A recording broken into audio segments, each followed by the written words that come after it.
दोस्तों, पाकिस्तान और करप्शन का साथ बड़ा ही चोली दामन का साथ है।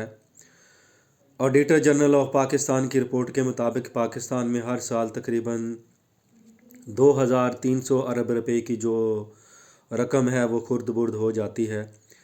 और ये आप अंदाज़ा लगा सकते हैं कि मुल्क की तरक्की की रास्ते में सबसे बड़ी रुकावट करप्शन बनी हुई है। और अगर हम IMF और वर्ल्ड बैंक की रिपोर्ट को पढ़ लें तो हमारी आंखों के जो सितारे हैं वो ज़्यादा रोशन हो जाएंगे और 14 तबक हमारे रोशन हो जाएंगे।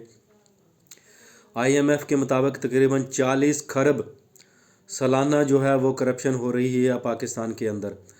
और लिहाजा जब किसी मुल्क के अंदर इतने वसी पैमाने पर करप्शन हो रही हो तो आप अंदाज़ा लगा सकते हैं कि उस मुल्क की तरक्की का बुरा हाल कितना ज़्यादा होगा और वो मुल्क किस लिहाज से तरक्की करने की पोजीशन में होगा। यहाँ पर आवाम बुरी तरह जो है 2 वक्त की रोटी के लिए तरस रहे हैं।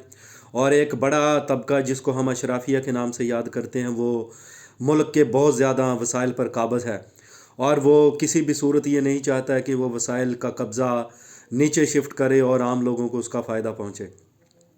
और हुकूमतें जितनी भी सियासी पैदा हुई हैं बदकिस्मती के साथ वो इन बहरानों में इजाफ़ा ही करती चली आ रही हैं। और इस बहरान को कम करने की कोशिश शायद ही किसी हुकूमत ने संजीदगी के साथ की हो।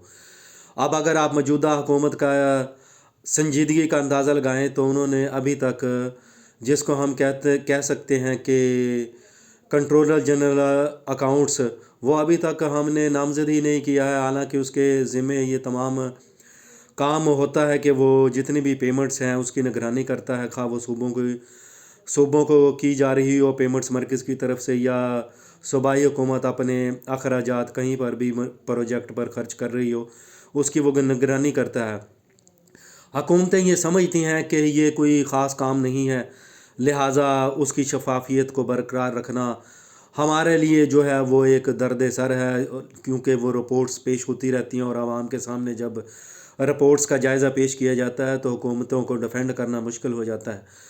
तो यही वजह है कि पाकिस्तान मुआशी तरक्की के गर्दाब में जो है वो बिल्कुल भी फिट नहीं हो रहा है। और जितनी भी इंटरनेशनल कंट्रीज़ हैं जो तरक्की याफ्ता हैं उनका अगर आप मालियाती निज़ाम को चेक करें वो बड़ा ही स्ट्रॉन्ग और मजबूत किस्म का है और उसके ऊपर बहुत ज़्यादा चेक एंड बैलेंस उन्होंने लगाए हुए हैं ताकि पेमेंट्स में किसी भी किस्म की खुर्द बुर्द ना की जा सके। जबकि पाकिस्तान में सियासी जमातें इस टाइप के खला और बहरान पैदा करती रहती हैं ताकि वो अपने मन मर्ज़ी के फ़ंड्स को मन मर्ज़ी की जगह पर इस्तेमाल कर सकें और उन फ़ंड्स का कोई भी हिसाब किताब किसी भी सूरत में कोई भी हुकूमत उनसे ना पूछ सके, ना ही अपोजिशन पूछ सके।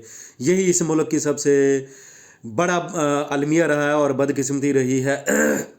अगर आप पंजाब में फ़ंड्स की तकसीम का जायज़ा लें और उनको फ़ंड्स को जिस हिसाब से यूटिलाइज़ किया जा रहा है अगर उनको ऑडिटर जनरल किसी भी हिसाब से उसकी रिपोर्ट बनाता है तो मुझे नहीं लगता कि उसके अंदर शफाफियत पैदा होगी, बल्कि कहीं पर ऐसे प्रोजेक्ट्स भी होंगे जहां पर बहुत ज़्यादा करप्शन का जो है वो बाज़ार गर्म होगा और हुकूमत उसको डिफेंड बिल्कुल नहीं कर पाएगी। लेकिन चूँकि हुकूमतों ने उसके अंदर लूप होल्स छोड़े हुए हैं और लिहाजा अपने लोगों को नवाजना होता है जो लोग इलेक्शन कैंपेन में उनको जनाबी वाली फ़ंड्स फराहम करते हैं और बड़ी भारी कैंपेन चलाते हैं वो फ़ंड्स के थ्रू ही चलती है। तो लिहाजा ये जो निज़ाम है इसी तरह चलता रहेगा। लिहाजा आवाम जो है किसी सूरत भी ये नहीं चाहती कि वो सिस्टम के अंदर शफाफियत पैदा हो, क्योंकि नीचे जो लोग बैठे हुए हैं उनका मसला दाल रोटी है, उनका मसला करप्शन नहीं है, उनका मसला छोटा मोटा रोज़गार है ना कि करप्शन है। और यही वो फ़ायदे हैं जो हुकूमत गेन करके पावर्स में आ जाती है। लिहाजा जो बड़ा अशराफिया तबका है वो इन फ़वाइद से मज़ीद फ़वाइद हासिल करता है और अपनी जेबें भरने पर मसरूफ़ रहता है। खा वो जनाबी अली शुगर मिल माफिया हो, आटा माफिया हो या आप किसी भी सूरत में इंडस्ट्रियल माफिया हो, फ़ायदे वही गेन करता है। आवाम को तो हमेशा नुकसानात का ही जो है वो हिस्सा बनना पड़ता है। यही इस मुल्क का सबसे बड़ा अलमिया है और यही सबसे बड़ी इस मुल्क की बदकिस्मती और बदबख्ती रही है। माजी में भी यही कुछ चलता आ रहा है और स्टिल अब तक यही कुछ चल रहा है। लिहाजा मैं तो ये कहूँगा कि आवाम को चाहिए कि वो अपने आप को अलर्ट करे और साफ़ और शफाफ लोगों को मुंतखब करके आगे भेजे ताकि ये मुल्क भी तरक्की करे।